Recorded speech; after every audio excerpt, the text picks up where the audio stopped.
I'm Jeremy Gabarine. Welcome to Using Virtual Tools to Support Foundational Reading Skills. I'm a consultant here at Patton, and I'll be moderating this session. So our presenters today, Dr. Pam Kastner and Erin Amy, will be with us, and we have Megan Howard as well.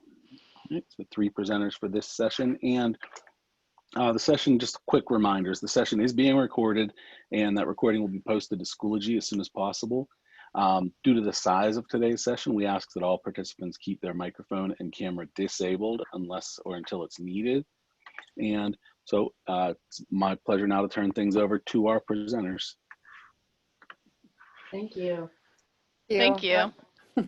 So we'll just say a quick hello, each of us. Hi, everybody. I'm Dr. Pam Kastner, and I have the honor of serving as Patton State Lead for Literacy. And here with me today are...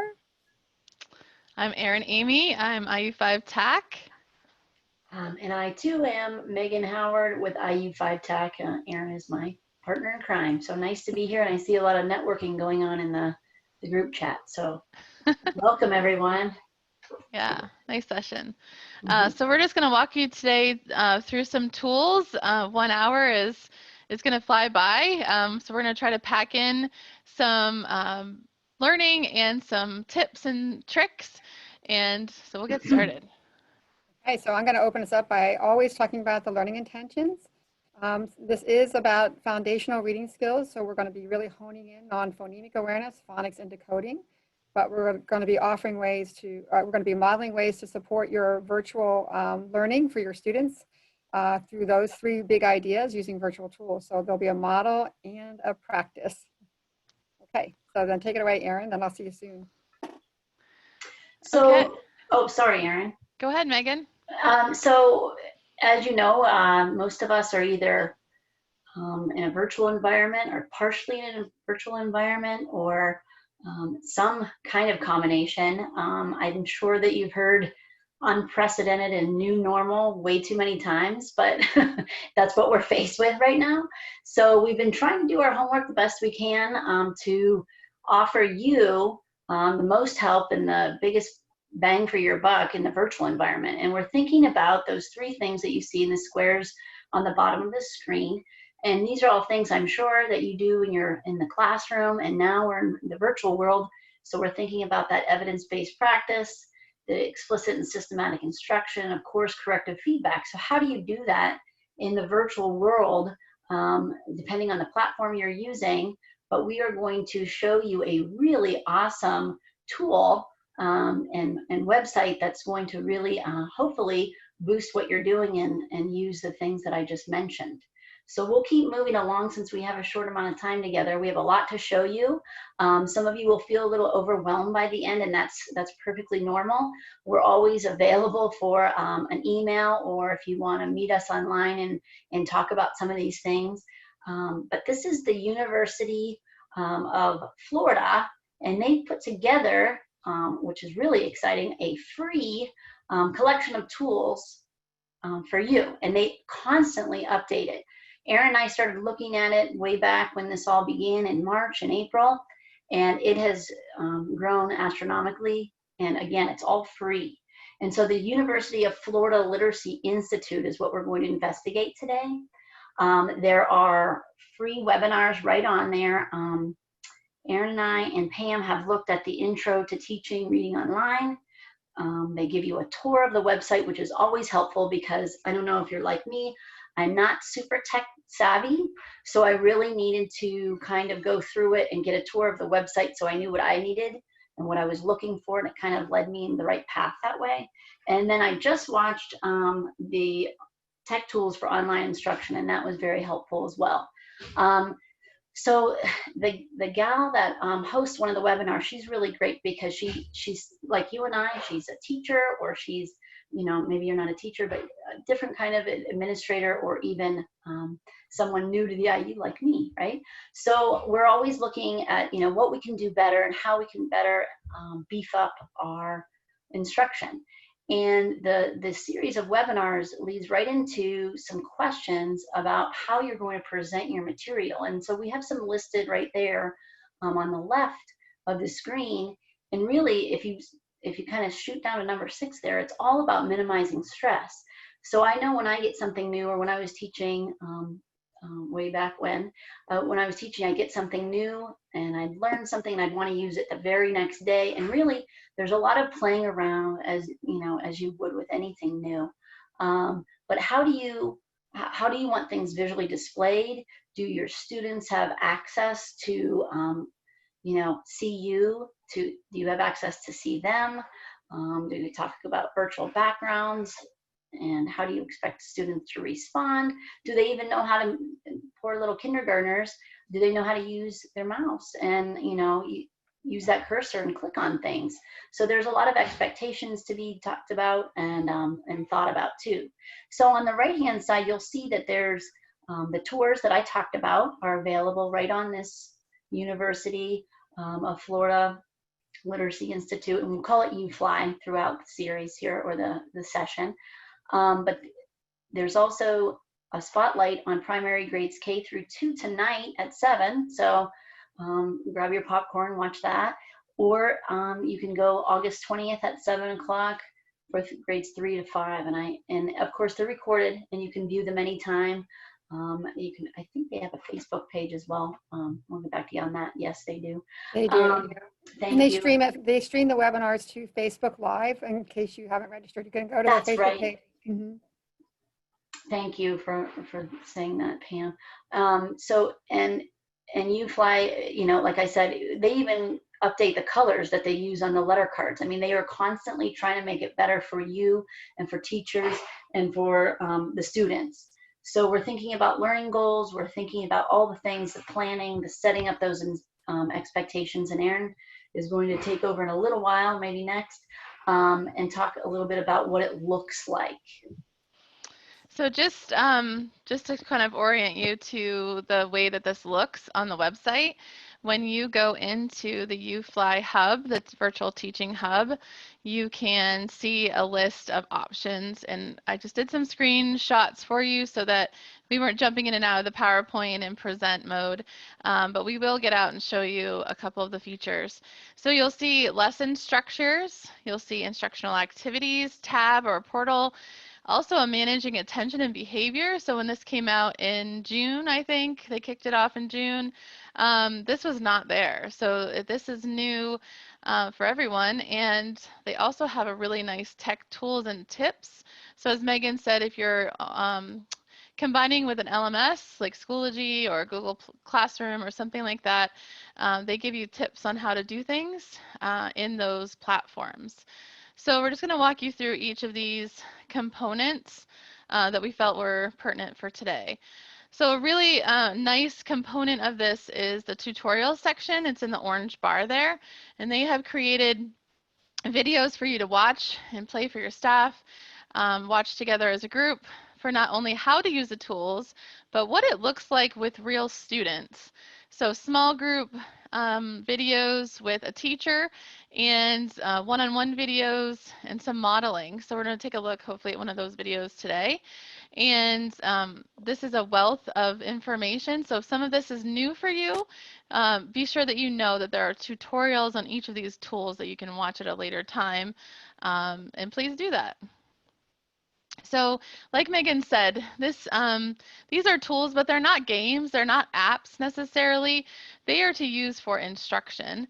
And really they require planning and preparation, and especially knowing where your students are and what skills they have. So Pam and Megan and I would love to spend all day with you talking about the skills and a scope and sequence and teaching explicitly and those things. But we wanted to be sure that we mentioned the fact that this is included in instruction. So we're thinking about best practices and flipping those into a virtual scenario. So what I really appreciate from UFLI is that there is a lesson structure tab, and you click here to find lesson templates. And this is a sample activity sequence per grade level. So this is just kindergarten. You can see the kindergarten sample. And they give you ideas of what you should do on Monday, Tuesday, Wednesday, Thursday, Friday, and the rotation of the types of tools and activities that you can do with your students. So if you're starting from scratch, check those out because they've done a lot of work in planning for you that you can model what you're doing with. So in that same tab, you can see that they have sample schedules. So if you've been doing some remote teaching, you know that it's easier in some ways and more difficult in others. And the behavior management is, I think, just as challenging, but in different ways. And so this is a nice way to make sure that your students have an idea of where you're headed in your lesson. And you can keep your students on track and congratulate them on completing sections. So we'll show you that. If your students really thrive on a visual schedule, they've created that as well. So you can see the expectations. If you're a positive behavior school and you have your school-wide expectations, you could add those to the side. And then specific environment expectations, like stay in your area. I can only see you if you're right here. If you walk to the other side of the room, I'm going to think you're gone. And things that just seem obvious to us as adults that we really need to teach, just like we do with lining up for gym class and those kinds of procedures. So I'm going to show you that managing behavior tab, and they've done a really nice job connecting best practice with behavior into academics. So we want to be sure that we're planning our activities. We know what skills our students have. Can they find their mouse? Do they know which button to click? And can they depress and drag so that they can do some of these activities? Because we are thinking phonemic awareness, and they're like, what's a mouse? So just some basics. We are also going to show you the expectations. So this is brand new. It's really exciting. They have icons for virtual setting. So look at the camera. I mean, you have to tell kids, right? This is an expectation. I expect you to look at the camera and follow the directions the first time, and you can raise your quiet hand.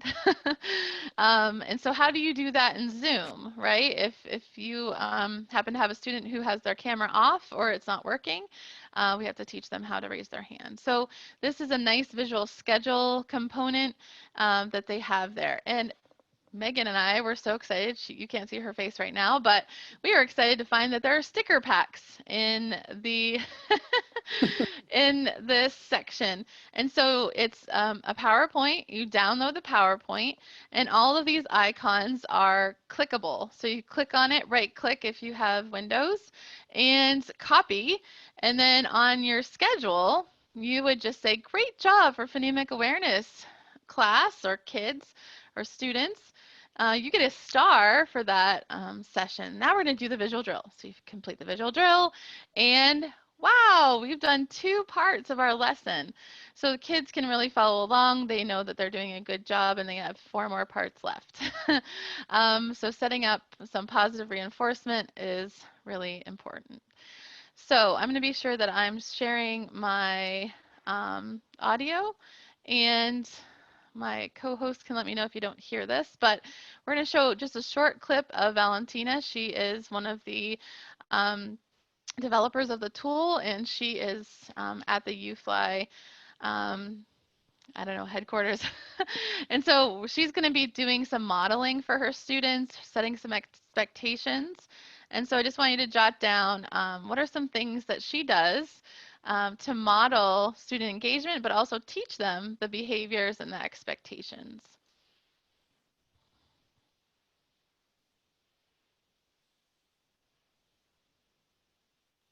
So let's pretend I'm the teacher first. My teacher is going to say, and now I'm the student. I'm going to say, is, and then I'm going to wait for my teacher to say, 3, 2, 1, show me.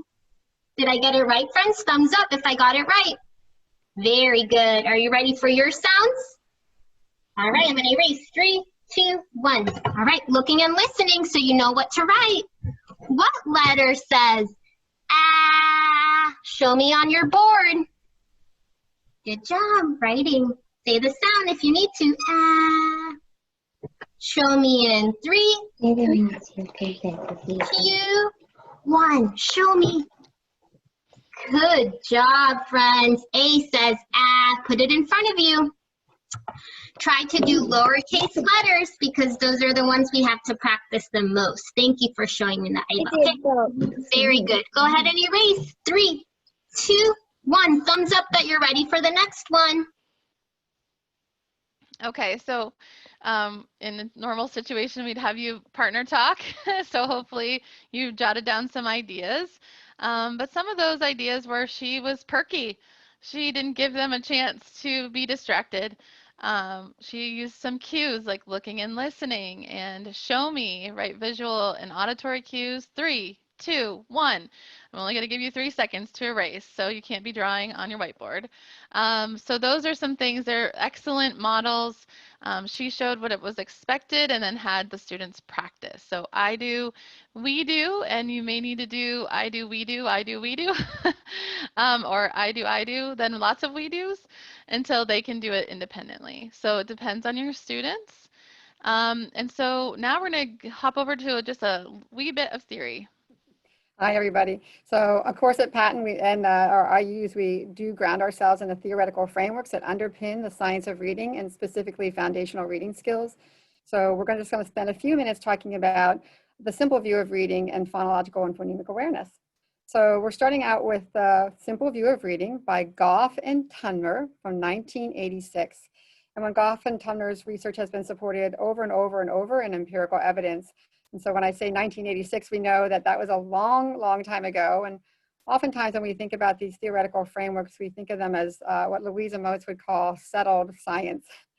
So what Goff and Tunmer's research indicated many years ago is that there are basically 2 big domains that support reading comprehension, and it's word recognition, which you see in the blue box to the left, and language comprehension. So in a nutshell, with the time that we have, word recognition means that students are able to read the words accurately and automatically without putting any phonic decoding or any actual thinking into it. It's just automatic when they see the words. It's accuracy first, of course, and then automaticity. And then, of course, when they've read the words, they need to know what the words mean. They have to have had these words in their oral language, which is the foundation of all literacy. And they map their oral language, and what Stephen Pickner would say, it's bolted on to this print. So you'll notice that there's a space between language comprehension and word recognition. And this is a multiplication problem. So I know we're talking literacy today, but we're going to do a little math. So when we think about these 2 big domains, the reason it's a multiplication problem, the reason we have the X between these 2 boxes rather than a plus sign, Erin's going to put that X up for me, I'm having some mouse issues today, is 1 times 0 would be 0 in any of these domains. So I know for folks who are on this session, you're likely to have kids that might have a 1 in the word recognition when they can read the words accurately and automatically. But when they're done reading those words, they don't have any idea about what they've just read. And this really applies to any reader. It could be a 5-year-old learning to crack the code or an adult. I know I have a brother-in-law who is a dean of biology, and I can read the words in his research. I'm accurate, I'm pretty automatic. Sometimes I have to chunk them up a little bit in syllables, but I can read those words accurately and automatically, but I don't know what the words mean. So I have a 1 in word recognition, 1 times 0. I don't understand the language, the vocabulary, the sentence structure within that text. So I have a 0 in reading comprehension. And we often think of reading ability on just like anything on a bell curve. And so kids typically who can read words accurately and automatically, but have difficulty with the language of it, we would likely call hyperlexic, which means they can read those words, but they have a real hard time with language. Sometimes it's our kids who may be on the autism spectrum, or for our kids who are learning English as a second language. That can be their profile sometimes. So I want you to think about these profiles in kind of 2 different ends of the bell curve. And then I'm sure that, folks on this presentation, you've had kids when they're in your classroom, you talk to them, they have great language, great vocabulary, lots of background knowledge on many different areas. So when you're speaking to them, or if they're having a story read aloud to them, they can tell you all about the characters, the setting, the solution, everything about the story. But they would have a big 1 here. They have lots of language, lots of background knowledge, but when they themselves are reading in print, they struggle mightily. They read slowly, they read inaccurately, or they could even read fast and inaccurately, but they have very inaccurate word reading. And they put a lot of their cognitive desk space, a lot of their work into decoding those words, and so much of that they don't have anything left over to get to meaning. And so again, we might have, we were really in print, we're going to have a 0 times 0 because they cannot even get to the language that they know orally in print because they cannot read the words. But for those kids who, when we speak to them, they have great language, they have good background knowledge, we could orally give them a 1 on that right-hand side, but on the word recognition side, we would give them a 0. So 1 times 0 is, again, 0. So we think about these two ends of the spectrum, kids who are hyperlexic and dyslexic. That's certainly the profile of a child with dyslexia, and everything in between, of course. It goes on a continuum. So this theoretical framework really grounds us. And so when we think about our kids, as we teach them either face-to-face in classrooms, hybrid, or virtually, these are things we need to keep in mind in terms of instruction. And then Erin's going to put the next two little boxes there. In terms of language comprehension, we think of cognitive processes. These are skills that we build for our entire lives: background knowledge, language structures, syntax, literacy knowledge. These are our skills. The language comprehension skills basically don't have a ceiling. They're lifelong skills that we're building. And then where we're going to really hone in on with our support for virtual tools for you today are phonemic awareness, phonics, and sight word recognition, which means a sight word is any word that we can read instantly and automatically. So these are teachable skills. There are 44 phonemes in the English language. Linguists sometimes quibble a little bit, but for the most, there's consensus around 44 phonemes. We're not going to learn 45 or 46. These are constrained ceiling skills that we're going to talk about today.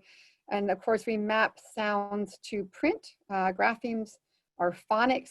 And then we want to build students accurate and automatic word reading, build that large sight word vocabulary. And we do that. They're dependent upon phonemic awareness and phonics to build a large sight word vocabulary. We as adults have a very large sight word vocabulary. Very rarely do we come to a word that we have to sound out. Because we have phonically decoded that word in the past and mapped it phonemically, we can now store it as a whole unit. So these are things that we need to be thinking about when we're teaching either face-to-face or virtually. So I'm going to go to the next slide and just talk a little bit about phonemic and phonological awareness, because we will be sharing virtual tools that you can use to teach this. So it's good to ground us in what it is. This is a definition you see on the screen from Dr. Louisa Moats from her Speech to Print 3rd edition. It's a meta-linguistic awareness of all the levels of speech sound within a language. It's not the beep beep of a horn or the bird tweeting. It's an awareness of the speech sounds of a language. And when we think about phonological awareness, it's the broader term. So we're working with kids to help them become first aware of word boundaries, because we don't speak like this. We don't break our language into individual phonemes. But if we're going to read in an alphabetic language where speech came first, of course, and we created an alphabet to represent that speech in print, speech to print, we need to hone in on these foundational skills, as the presentation is called, foundational skills of phonological awareness. So we begin perhaps by making them aware of word boundaries in sentences. Of course, this can be easily done. The great thing about phonological awareness, very easy to be done virtually as well as face-to-face. But I might say a sentence to the students: the cat ran. Maybe we would clap it. The cat ran, so they can become aware of word boundaries. These are pretty large language units. And then we go to smaller and smaller language units. So for example, I might say to them, my word is cow. Now add boy. What's my word? Cowboy. We're blending compound words. Or conversely, I could say my word is cowboy, and we could break it apart, cow, boy, into two individual larger segments of words. So we went from words in a sentence to compound words, and then we would go to syllables. Might say tay, add bull. My word is table. So we're still at the phonological level. We're not at that individual phoneme because we're at syllables. I could say my word is table and ask them to take it apart, table. Then we initially get down to that first time we're kind of peeling off an initial first sound. That's an onset and a rhyme. An onset is the consonant or consonants that come before the vowel. And the rhyme, the R-I-M-E, is a vowel, and what what follows it. So on a word like cat, my onset would be k, and my rhyme, R-I-M-E, would be at. So I could ask them to blend these two parts together, k, at, and the word is cat. Or I could say my word is cat. Let's break it apart into the onset and the rhyme, and it would be k, at. So you'll notice at the bottom that you see these arrows going back and forth. The phonological skills are really these larger language units, words, compound words, and then we get into this onset and rhyme, and now we're at the phoneme level, and a phoneme is an individual speech sound. And all the research shows that it's at the phoneme level that we really need to get our kids. We need to be focusing on that phoneme awareness level. So phonemic awareness is the conscious awareness of the individual speech sounds within a word. So even like a word like caterpillar, we would individually segment out all those individual phonemes. And that also is on a continuum from easier to more complex. Easier for kids to blend and segment phonemes that are continuant. Much easier for a student to blend sun, because those sounds are continuous sounds. You can hold on to them for a long time and blend them together, versus something like the word k, at. So as you can see in the staircase of complexity, we go from least complex to most complex. And whether you're teaching virtually or face-to-face, we would want you to keep these theoretical frameworks in the staircase of complexity in mind, because it should be informing your instruction. So of course, we'd start with easier continuant sounds to blend and segment at the phoneme level. And then we could move on to more difficult ones and more difficult skills of blending, segmenting, and then supporting kids' phonemic proficiency by having students manipulate speech sounds, which would mean that they are substituting, deleting, and reversing sounds within words. And phonemic awareness and phonological awareness activities are great. You can do them in the dark. We wouldn't want you to do that even if you were face-to-face, or virtually, but it's all auditory. We'll talk about phonics today, but the moment we introduce a letter or letter pattern, we are into phonics. So these 3 slides we're really hoping can ground your thinking around your instruction, the theoretical framework of the simple view, but also phonological and phonemic awareness of staircases. Also, Dr. Dave Kilpatrick, many of you are probably very familiar with his Essentials book and his Equipped for Reading Success. Mine was so loved, the cover fell off. But he also talks about ways that we can scaffold, and certainly we can do that face-to-face, but also virtually. For students who may be struggling, we could start out, this is an unusual way, but we can start out by using phonics by showing letters and then peeling them away so they can visually see that. Not typically the way we start with a K1 or 2 student, but definitely for one who might be struggling, who needs that visual support. Step 2 might be where we're using felts. You know, here are different colors. This might be my word sun. And we would have the kids touching them and then manipulating them, of course, as we move up in further skills. But we're using a multimodal ways. We're having kids read them, think about them through listening, speaking, reading, and writing. But we're using these tactile resources to support kids. Felt, squares, chips, pennies, nickels, dimes, whatever you have. Smarties, I've used Smarties as well at times. But anything that's tactile, kinesthetic, that kids can hold on to. Then we would move, our next step to move towards all auditory would be, for example, just before, as I was doing before, we might clap, I would say, or tap. My word is cat. You would repeat cat. Let's tap out the sounds. At. So we're a little bit less tactile, but we are using our hands to tap out sounds or clap out those sounds, a motor skill. And then eventually moving them to just auditory. So just using oral cues for students, and we would have them, I say the sounds, you repeat the sounds, or I ask you to, and any number of these skills, isolate it, blend it, segment it, delete it, substitute it, reverse it. But as you can see, some of your kids, when we think about phonemic awareness, oftentimes we're thinking about just orally engaging in these practices, and you'll see these virtual tools.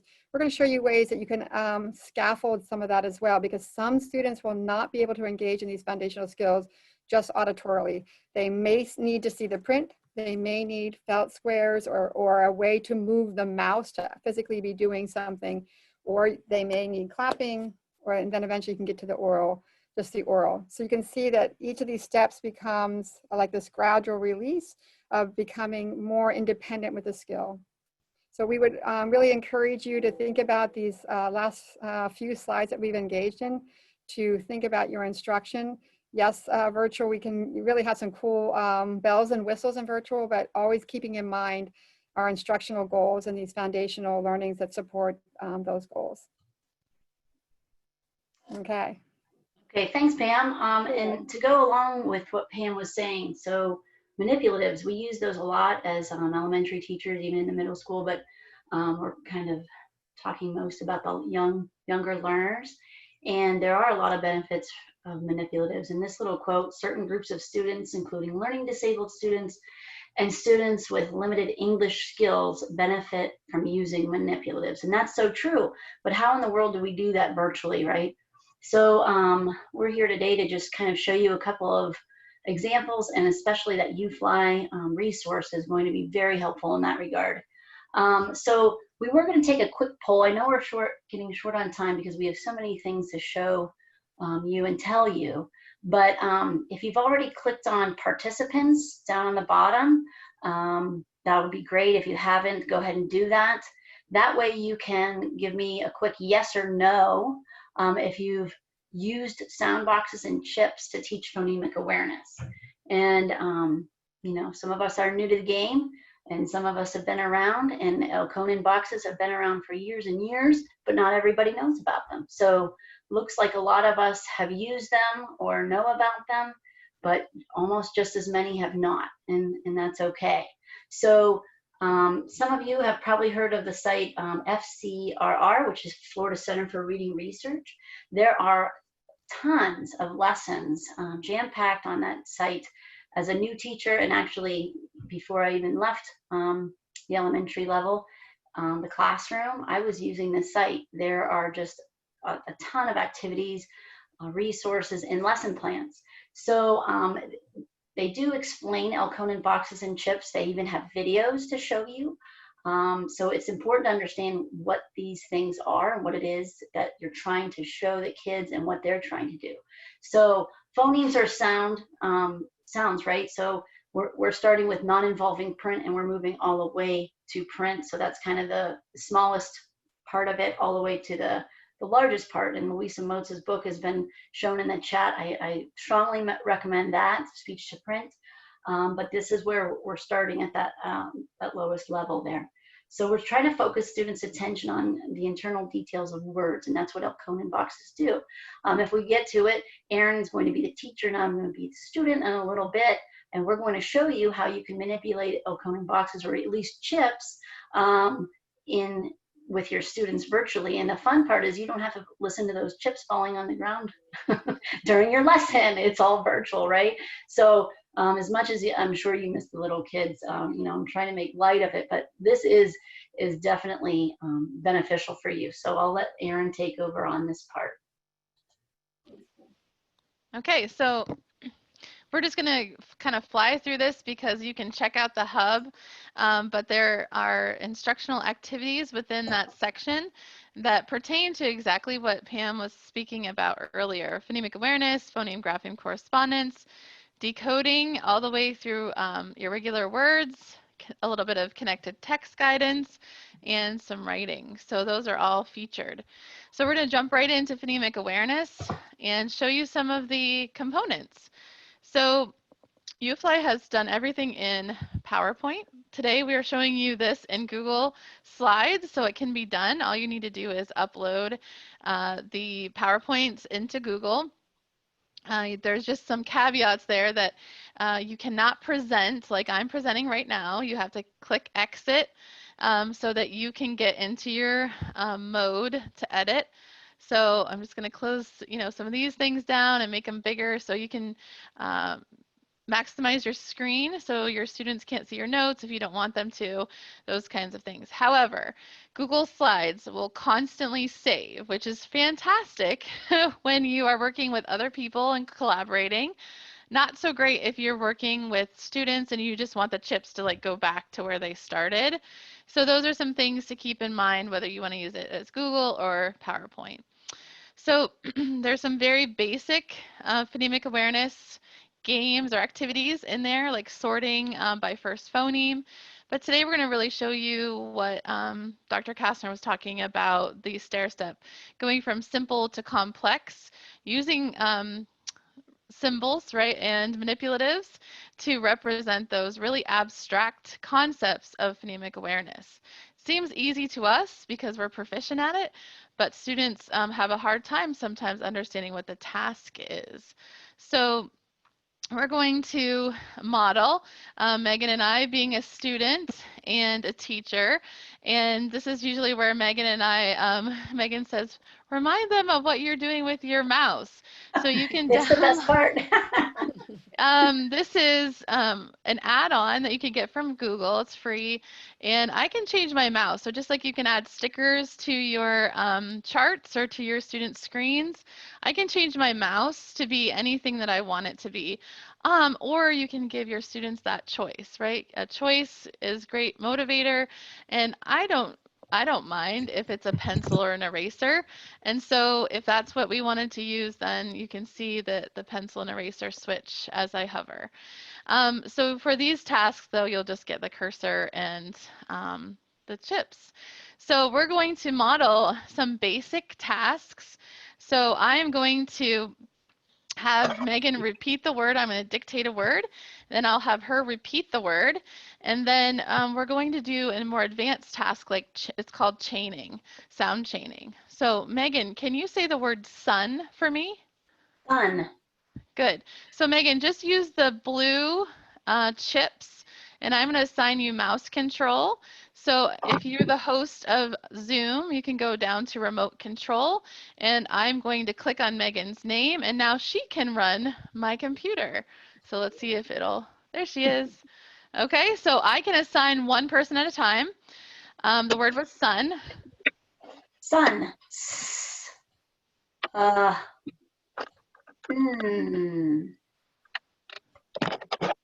Great. Okay, so if you just want to do something simple like that, you can change all your chips to one color. You don't have to worry about what color it is. If you want to make it more complex, you could have your students delineate the red for a vowel sound, so you can tell if they can discriminate between consonants and vowels. Just some tips there. And you can also see that you can use them in different colors. So if you're not sure how to do that, you can just click on the object, right click, and you can change the color up here quickly with the fill, and I can make that any color I would like to. So then you just hit undo if you don't like it, but you could have several boards like that. So the only catch to this is that you have to manually return them, so you could have students drag them back to their spot. I call this the corral, and we reset. And I say reset your boards when I'm face-to-face with students, and they know everything goes below that line. So now we're ready to do the next word. And so what I would like you to do, Megan, is say the word sits. And I'd like you to do your fingers and tell me all the sounds in the word sits. 6. Sits, like she sits at her desk. Thank you. You're welcome. Sits. It. Good job. Okay. So now I'd like you to put your chips up there for sits.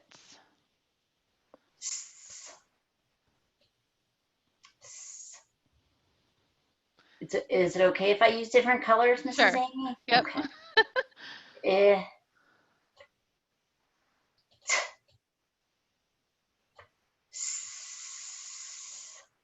Good. Sits. So now if we wanted to make sure that our students understand that the initial sound or any other sounds are the same, we could say, Megan, the first sound is, and the last sound is. So let's use a blue chip to show that those sounds are the same sounds. Okay? So I would definitely teach her takes first. some practice to move those chips. I mean, I'm over 20 and I have trouble too. And you can just do undo if you want to do it that way. That's a nice reset quickly. So now we're going to move to something like that's called sound chaining. So we're going to move from 3 sounds, change the sound, and you have to listen for where the sound is switched. So the first word is pass, and you can just move the chips up, Megan.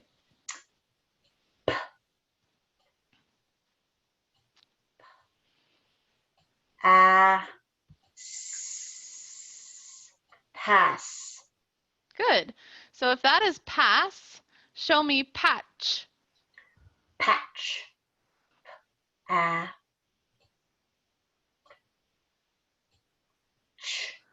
Patch.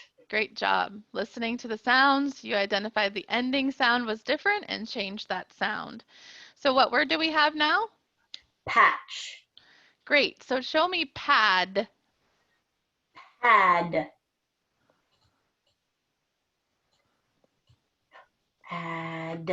Pad. Great. Okay, so now Megan's done a very nice job with the ending sounds, which is actually the second sort of level, listening for the ending sound and substituting. These are advanced tasks. And now I'm going to ask her to do a challenge. So if this word is pad, show me plaid. Plaid.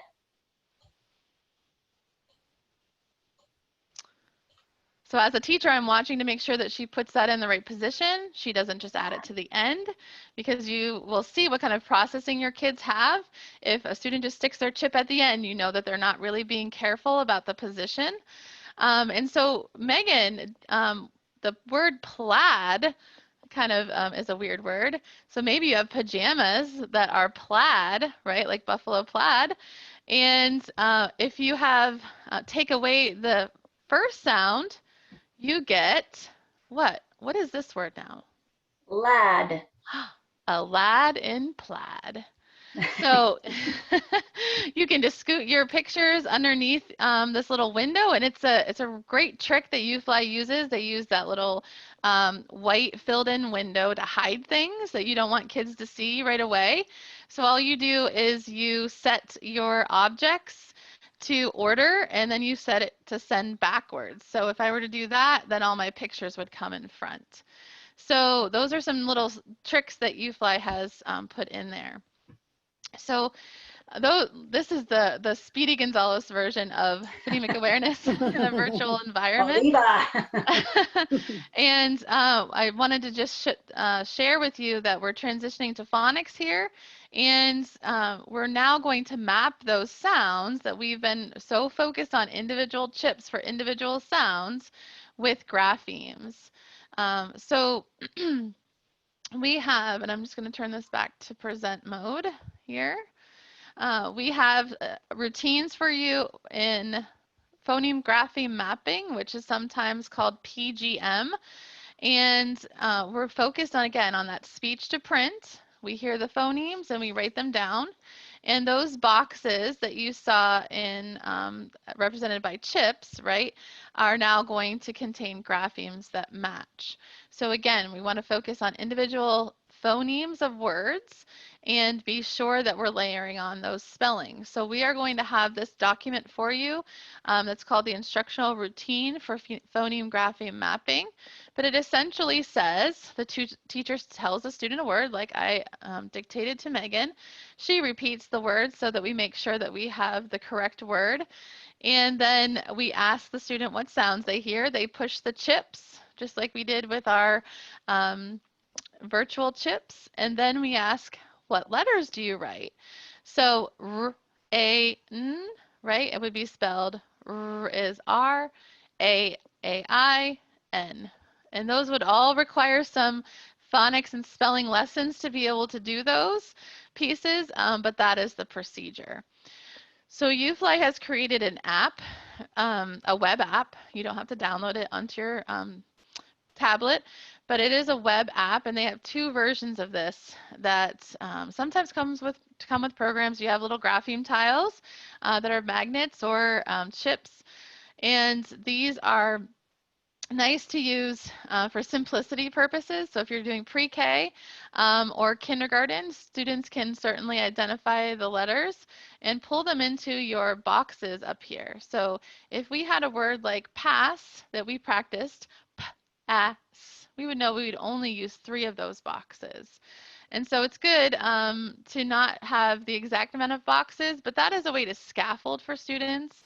If you know that they will be confused or not ready for that, you can also say, count those phonemes first. How many boxes will we need?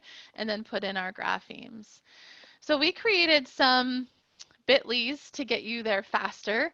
So you can type in bit.ly/ all caps UFLI and then lowercase word to get to this version. And so here we go. If I copy and paste that bit.ly is just a shortened URL to get you to the link faster. Should take you there.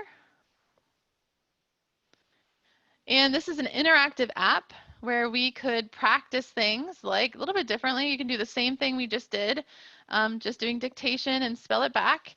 But you can also practice things like we've learned 2 ways to spell the long A sound. So Megan, what are the 2 ways that we know how to spell A? A-I and A-Y. Great. So there are some rules for this. So I would have already taught this. And so Megan knows these rules and she would say, I use AI. I use AI.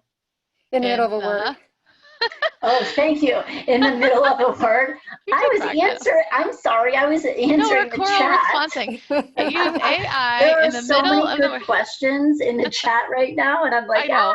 I'm trying not to watch. So I would use AI in the middle of a word, and I would use AY at the end of a word. Thanks, Megan. She knows this. I know she knows this. So I could dictate to a student and say, okay, I'd like you to listen to the word say, and we would do the sounds together. A. Where do you hear the A sound? The end of a word. So that tells me that I have to choose AY. Okay, so I know that's it. There's only 2 sounds because here's my fingers. There's 2 sounds, and I would spell A, right? So those are ways that you can use it. There's a reset button here. This one is just a little bit less advanced. There's just a few diphthongs and vowel teams, but we'll switch over to that. So there's a very basic one. And the UFLI, just checking here, the UFLI has to be all caps. In that bit.ly, it is case sensitive, and the word is under lowercase. So that is called the mat. And then we're going to do a blending drill. And there was a quick question, and I wasn't sure. When you're assigning remote control, is that only available when you're using UFLI, or could you do that on different platforms? As far as I know, Teams does not allow remote access, and I feel like Google was working on that. So Microsoft Teams, as far as I know, you cannot assign mouse control, but they are working on updates and things all the time. So just maybe submit it and say this is something we need, and they would work on it for you. So thank you, Ms. Twitchell put in there for us, Mrs. Twitchell. That is the correct bit.ly. So bit.ly/UFLI word with UFLI all caps. So there's also a blending drill here, and we're going to go kind of quickly through this. We also did a session for the Literacy Symposium that goes into this a little bit further. So if you'd like to check that out, those will be available soon, I think, on YouTube. Yeah, I think either tomorrow or the next day, all the Patent Literacy Symposium presentations will be on the Patent YouTube channel. So please be looking for them. Yay! Yes, all of them, which is very exciting. And Megan and Erin did do a session, and so you can check that session out as well. So these are activities that you can quickly work on practicing for automaticity, like Dr. Kastner said. So we're working on individual components. Now we're blending those into words and spelling words, and now we're going to see if we can just apply those skills automatically.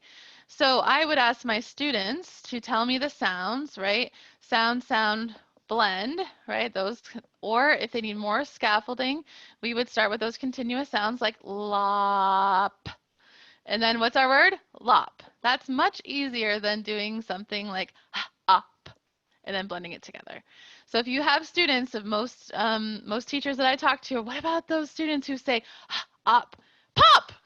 And you're like, no, no, no, wait, you just said all the sounds. Start with continuous blending with them and work up to those. So there's your hidey hole screen.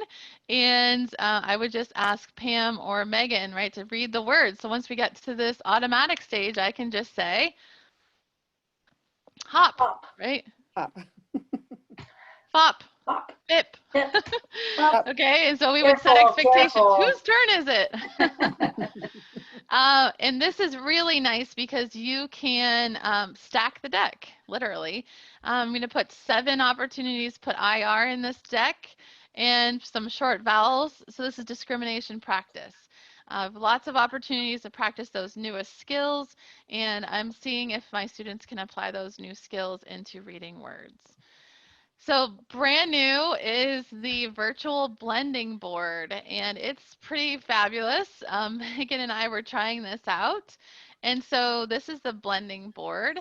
And there's a cool way that I learned from UFLI that you can share just your little box of screen. So I'm not going to do that now just for the sake of time, but if you go to advanced share in Zoom, you can select just a portion of your screen to share. So you would just be seeing this word change and you wouldn't see all the magic behind. So I can click on any of these letters, graphemes, and it's going to change my word.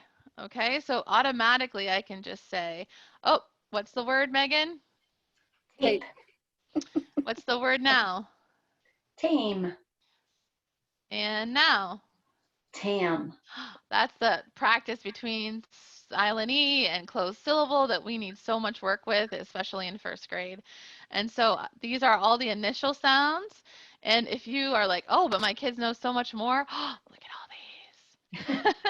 So these are consonant clusters, and Dr. Holly Lane addresses the reason that they put these on one tile is because they only have one position that's beginning or initial. They only have one position that's medial and one position that's final, and then you have the affixes or silent E position. So these would be blends or clusters of sounds. B, r is 2 phonemes, but it's put onto one because it's in the initial position. So then you would just say, oh, I'd like to have these as well. You just click on those, and then your tray is reduced, but includes the ones that you wanted. So that's a really, really nice way to do a fast version of blending. And I just wanted to, whoops, let's see, that's not gonna work. Okay, so let's try, Pam, there you are. Okay, now it's gonna make a list for me. And do you see it on the right-hand side?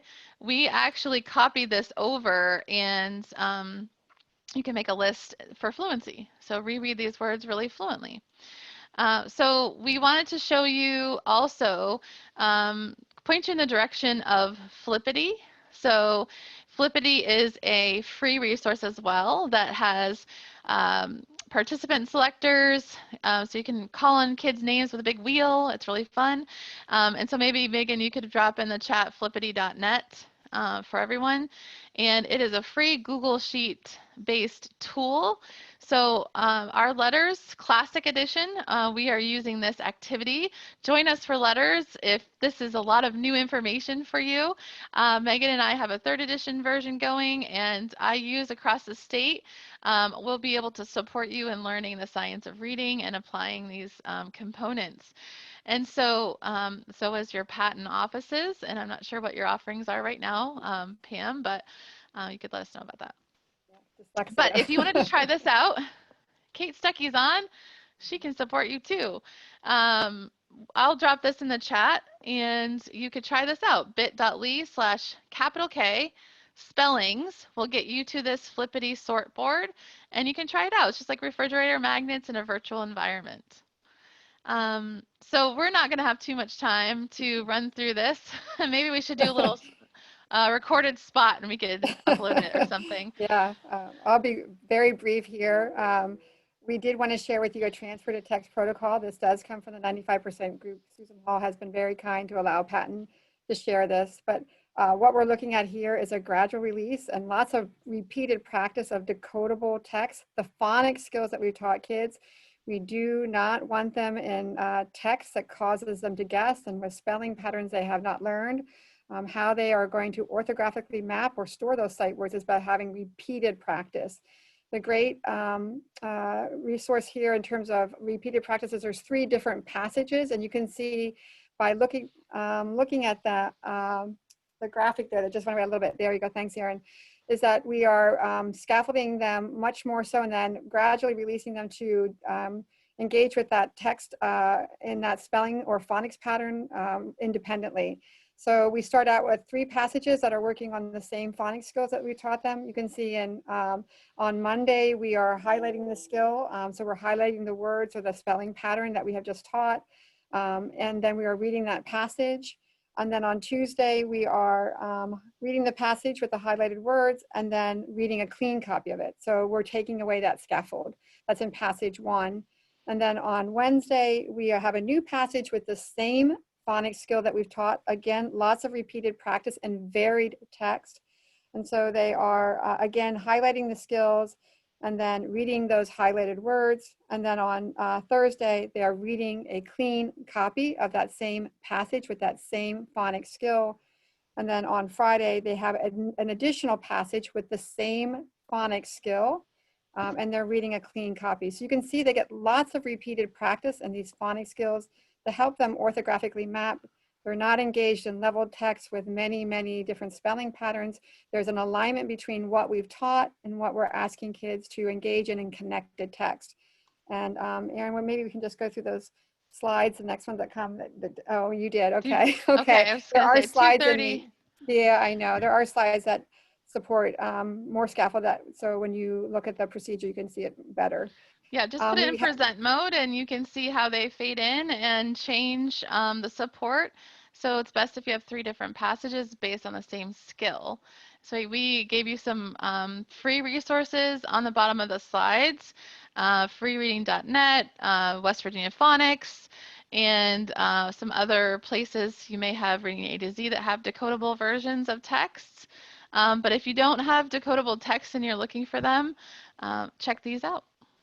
This is from the Reading League. They have a hyperlinked resource of decodable text.